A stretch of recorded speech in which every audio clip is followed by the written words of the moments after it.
Praise the lord అందరికీ. అందరూ ఎలా ఉన్నారు? బాగున్నారా?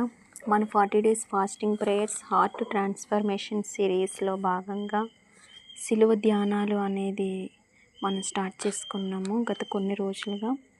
థీమ్ వచ్చేసి పేతురు నిరాకరణ. పేతురు ఏంటి నిరాకరించాడు అంటే, పేతురు ప్రభువునే నిరాకరించాడు. ఏమని? ప్రభు కోసం చనిపోతానన్న పేతురు ప్రభు ఎవరో నాకు తెలియదు అని చెప్పాడు.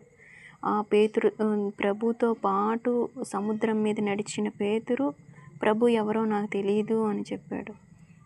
ప్రభుతోనే 3.5 సంవత్సరాలు తిరిగిన పేతురు ప్రభుతోనే ఉంటూ ప్రార్థనలో ఆయన ఆశ్చర్య కార్యాలు అద్భుత కార్యంలో ఉన్న పేతురు దేవుడు ఎవరో నాకు తెలియదు, యేసు ప్రభు నేను ఎరుగను, ఆయన ఎవరో నాకు తెలియదు అని చెప్పాడు. ఆ చెప్పిన వాక్యం మత్తయి 26:75.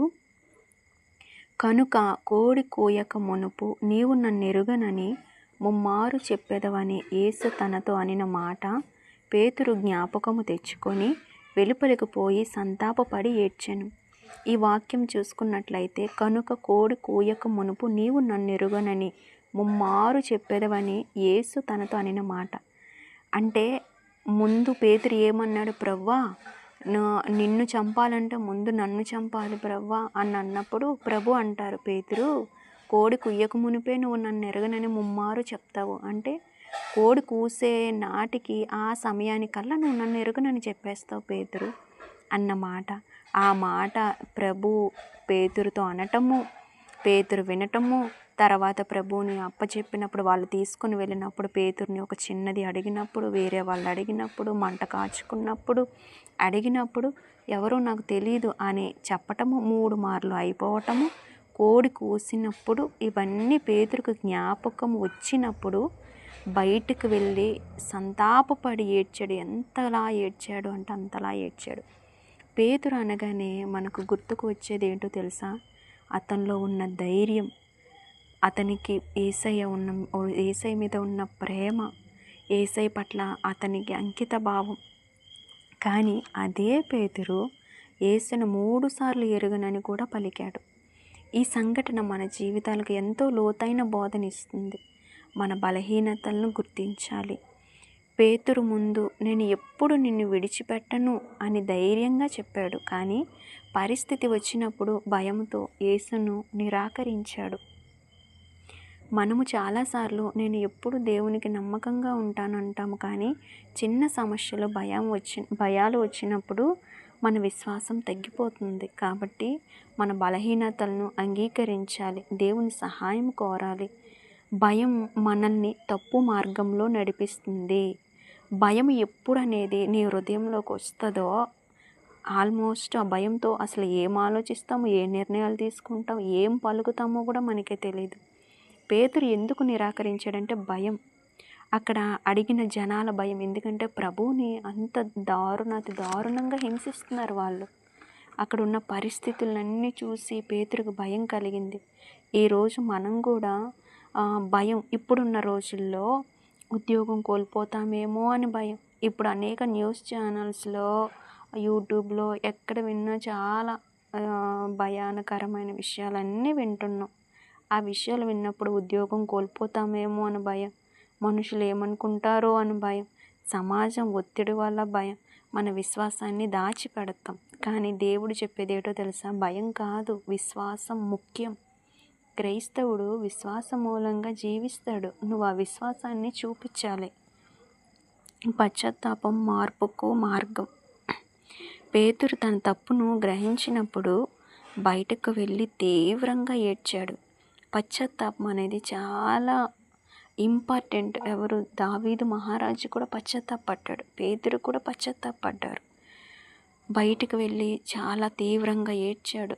ఇది సాధారణ ఏడుపు కాదు, నిజమైన పశ్చాత్తాపం. మనము తప్పు చేసినప్పుడు దాన్ని దాచిపెట్టకుండా దేవుని ముందు ఒప్పుకొని మారాలి.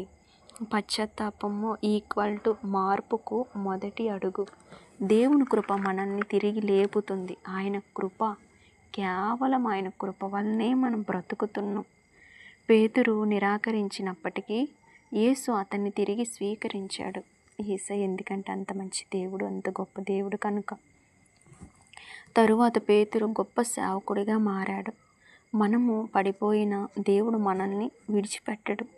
ఆయన కృప మనల్ని మళ్ళీ నిలబడుతుంది. అలా అని 10 సార్లు పడిపోకు. పందిలాగా, పావురంలాగా ఒక్కరోజైనా బ్రతకడానికి ట్రై చేయి. పాపాన్ని జయించటం నేర్చుకో. నిలబడు దేవుని కొరకు. ఈరోజు మనల్ని మనం పరిశీలించుకుందాం. నేను ఎక్కడైనా యేసును నిరాకరిస్తున్నానా? భయం వల్ల నా విశ్వాసం తగ్గిందా? నేను నిజమైన పశ్చాత్తాపం చూపిస్తున్నానా? ఈరోజు నేను నిర్ణయం తీసుకో. ఏ పరిస్థితిలోనైనా యేసును నిరాకరించను. ఓకేనా? ఈ రానున్న రోజుల్లో విశ్వాసం మూలంగానే జీవించాలి. ఆ ప్రభువుని పట్టుకొనే నువ్వు నిలబడాలి. కాబట్టి ఇప్పటికైనా నువ్వేదైనా తెలిసి తెలియక చేసిన దోషాలు, పాపాలు ఏవైనా ఉంటే ప్రభు సన్నిధిలో నీ గదిలోకి వెళ్ళి తలుపులు వేసుకొని కన్నీరు కాచి ఆ ప్రభువుతో ఒప్పుకో. నువ్వు మనుషులకి ఎవరికి చెప్పనవసరం లేదు. నీ పాపాల లిస్ట్ ఏమి చెప్పనవసరం లేదు. దేవుడి దగ్గర చెప్పి విడిచిపెట్టి వదిలై. ఇంకా దేవుని దగ్గర చెప్పావా, మర్చిపోయి పరిశుద్ధంగా జీవించడానికి ట్రై చేయి. ప్రభు సహాయం అడుగు. ఖచ్చితంగా ఆయన కృప నీకు దయచేస్తాడు. కళ్ళు మూసుకున్నట్లయితే ప్రార్థన చేసుకుందాం.